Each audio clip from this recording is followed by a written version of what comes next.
সবাইকে আবারও ফুডল্যাবের মধ্যে স্বাগতম। আশা করি সবাই অনেক ভালো আছেন। আজকে আপনাদের জন্য অন্যরকম একটা চিকেন ফ্রাই রেসিপি নিয়ে হাজির হলাম, কোনো ধরনের মেরিনেশনের ঝামেলা ছাড়াই এবং খুব অল্প পরিমাণ তেল টানবে এবং তেল জুবজুবে হবে না। ফ্রাইটা খেতে অসাধারণ হয় এবং ঝামেলা ছাড়াই খুব সহজেই ঝটপট বানানো যায় এই ফ্রাই। এবং এটি হচ্ছে আফ্রিকান স্টাইল চিকেন ফ্রাই, যেটা আমি ডরমেটদের কাছ থেকে শিখেছি এবং খুবই সুস্বাদু হয় এবং বানানোর জন্য অল্প কিছু উপকরণ থাকতেই হয়।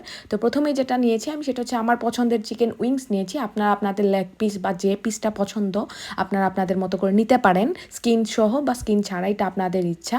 তো যেহেতু বলেছে মেরিনেশন লাগবে না, তো তার জন্য প্রথমে আমি চলে যাচ্ছি রান্নায়। প্রথমে আমি পানি নিয়েছি এবং পানির মধ্যে আমি হাফ চা চামচের মতো রসুন বাটা এবং হাফ চা চামচের মতো পেঁয়াজ বাটা, আমার কাছে আদা বাটা ছিল না, আপনারা চাইলে আদা বাটাও দিতে পারেন, এবং পরিমাণ ঝাল যে যেরকম পছন্দ করেন গুঁড়ামরিচ। সাথে দিয়ে দিচ্ছি আমি দারুচিনি পাউডার যদি না দিতে চান সেক্ষেত্রে গরম মশলাও দিতে পারেন, অল্প জিরার গুঁড়াও দিতে পারেন, কোনো সমস্যা নেই।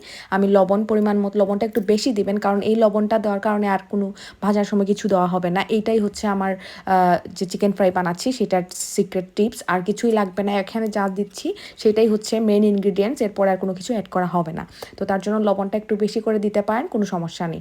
তো আমি এখানে একটু গরম মশলাও দিচ্ছি, জিরার গুঁড়াও দিতে পারেন চাইলে। তারপরে আমি খুব ভালো মতো সেদ্ধ করে নিয়েছি এবং দেখুন চাপ দেওয়ার সাথে সাথেই আমার চিকেনটা বুঝেই যাচ্ছে যে সেদ্ধ হয়ে গেছে, সফট হয়ে গিয়েছে। আপনারা চাইলে একটু কেটেও দিতে পারেন, এতে করে মশলাটা একটু ভালো ভেতরে ঢুকবে, এটা কোনো সমস্যা না।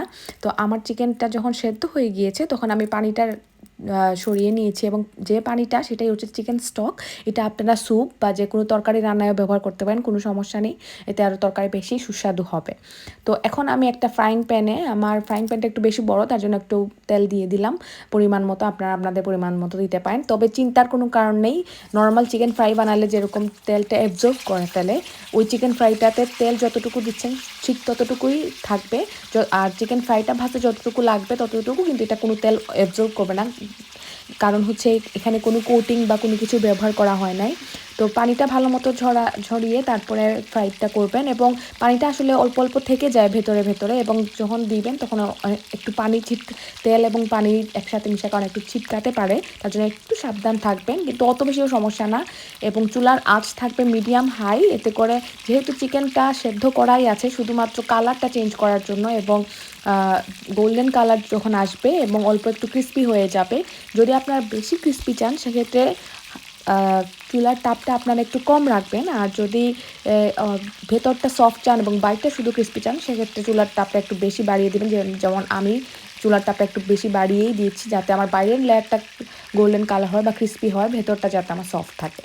তো দেখুন এক পাশটা যখন গোল্ডেন কালার হয়েছে তখন আমি আরেক পাশটা উল্টে দিচ্ছি এবং এখানে ফ্রাইটা আমার সেদ্ধ হওয়ার কোনো কারণ নেই, কারণ যেহেতু অলরেডি সেদ্ধ করাই আছে, শুধুমাত্র ও কালার চেঞ্জ এবং ফ্রাই করার যতটুকু সময় লাগবে মানে 5-7 মিনিটের মতোই হয়ে যায় একসাথে দিয়ে দিলে। আর দেখতেই পাচ্ছেন তেল একদম অ্যাবজর্ব করছে না, কারণ বাইরের লেয়ারটা শুধু হচ্ছে এবং ভেতরে কোনো কিছুই আসলে তেল অ্যাবজর্ব করার নেই, কারণ এখানে কোনো কোটিংও নেই। তো দেখতেই পাচ্ছেন আমার তেলটা রয়ে গিয়েছে আর হয়ে গেল আফ্রিকান স্টাইল সুস্বাদু চিকেন ফ্রাই। ওরা জল্লোফ রাইসের সাথে ব্যবহার করে, আপনি যে কোনো কিছুর সাথে খেতে পারেন। আশা করি আজকের রেসিপিটা অনেক ভালো লেগেছে। ধন্যবাদ সবাইকে।